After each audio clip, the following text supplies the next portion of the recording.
If you've done any internet searches about diastasis rectus abdominis or abdominal separation, you are going to be completely confused because some sites say never do a sit-up again, and other sites say sit-ups are the answer, and some sites will say never do a plank, and some sites say plank is the safest abdominal exercise, and it's really confusing.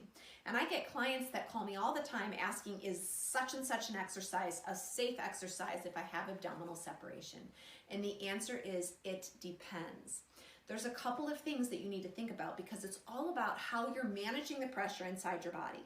So maybe one woman could do a sit-up and do that quite well, whereas another woman isn't managing the pressure. So here's the mental checklist you're going to ask yourself when you're doing an exercise and you're wondering, is this a safe exercise? Number one, can you keep your ribs sewn together?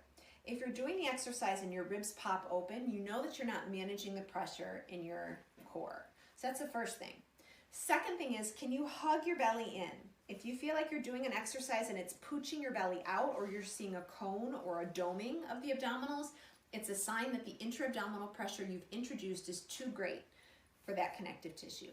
And then you're going to think about your pelvic floor. Are you able to do a pelvic floor contraction in that exercise, or do you feel the pressure pushing out, like a bearing down pressure, like a heaviness in your pelvic floor? If any of those things you cannot do, the exercise is not a safe exercise. In fact, it might be more of a junk food movement than it is a nutritious movement. But as you're doing the exercise in question and you're asking yourself about the ribs together, the hugging the belly in, and the gently contracting your pelvic floor, if you can do all of that, chances are it's a sign you're managing the intra-abdominal pressure, and it's a green light to continue with that exercise. I try to clear up all the myths for you. I've done the research. Let me hold your hand and teach you how to repair your midsection from the beginning to the end. My 6-week classes are a combination of education and exercise, and I think you're really going to love them. Log on to carriekoziel.com to learn more.